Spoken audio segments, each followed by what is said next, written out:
For months now, UC Berkeley student athletes have been practicing their plays in temporary fields, hoping that before too long they'll get to return to Memorial Stadium. It's been a long wait since 1997, when the stadium was determined unsafe in the case of a major earthquake. The bowl sits directly on top of the Hayward Fault. The retrofit plan includes a major renovation and a new high-performance center for athletes from 13 different sports. It prompted legal challenges and protests, but courts approved the project and it's now well underway. Having a new stadium for fans to be excited about, you have people willing to come out and support you, so I'm very excited to see what that season will bring. To help get the job done right, the university relies very much on its own professors and graduates. Cal experts in earthquake science are reviewing the designs, and Cal alumni hold key positions in the architectural and engineering firms building the stadium. Personally, this is the most satisfying project I've ever worked on. It's not only the series of issues we had to solve in order to complete it, but it's my alma mater. Campus officials were adamant about keeping the original look of the 1923 stadium. Designed by John Galen Howard, it was modeled after the Roman Colosseum. But even more important than the look is the safety of hundreds of players and staff who will use the facilities daily. David Friedman and Renee Vigneault are structural engineers on the project. The east side, it's literally carved into the hillside. So essentially, we have absolutely no seismic concerns, structural concerns about this entire East Bowl. It was always the West Bowl. The stadium has already sustained damage over the years from the ground moving underneath it. New solutions were found with the help of the Seismic Review Committee, a team of Berkeley scientists appointed by the chancellor that reviews all designs for major construction and retrofit projects on campus, focusing on how they'll hold up during earthquakes. We were trying to do things here that had never been done before.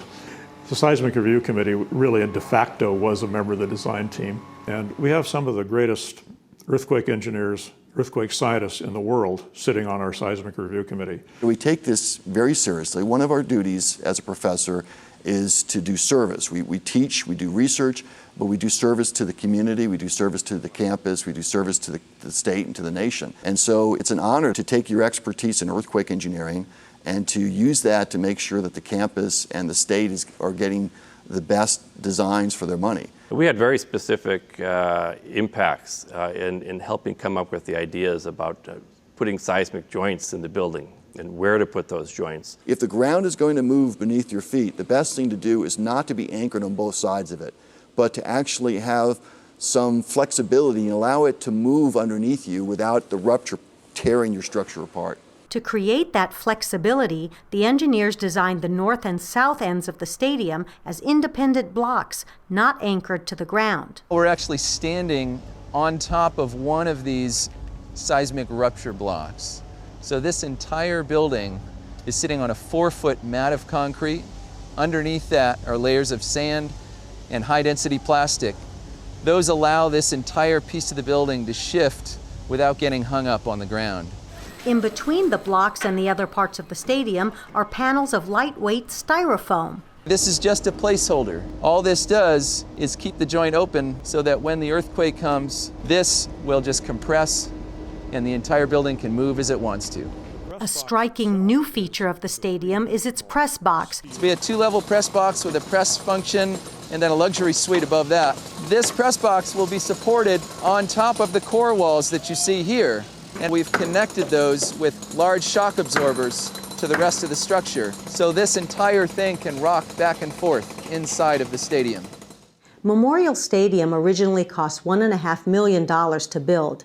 This time around, the renovation cost $321 million, but not a penny of that came from taxpayers. The entire project has been funded through private donations, and some of the donors will be watching the Cal games from seats like these, with a backdrop of the San Francisco Bay.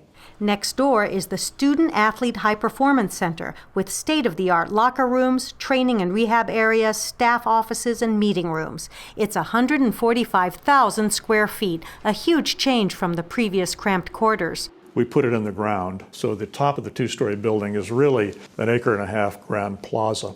People look at the building and they say, well, where's the Student Athlete Center? And we say, well, you're standing on it. The improved facilities give all of our student athletes, number one, cutting edge science that can give them a better opportunity to perform at a very high level, and also be more efficient and effective with their time. For alumni, it serves as probably the most visible connection point back to the campus. And a renovated Memorial Stadium really heightens that experience. It'll really feel good once we finally get everything done and we're actually coming through that tunnel, you know, preparing to play in the 2012 season. The Memorial Stadium, this is going to be in the textbooks. It's unique. Nobody's tried this before, and the solution is a marvelous one that everyone's going to want to know about. From California Memorial Stadium, this is Roxanne Makasdjian.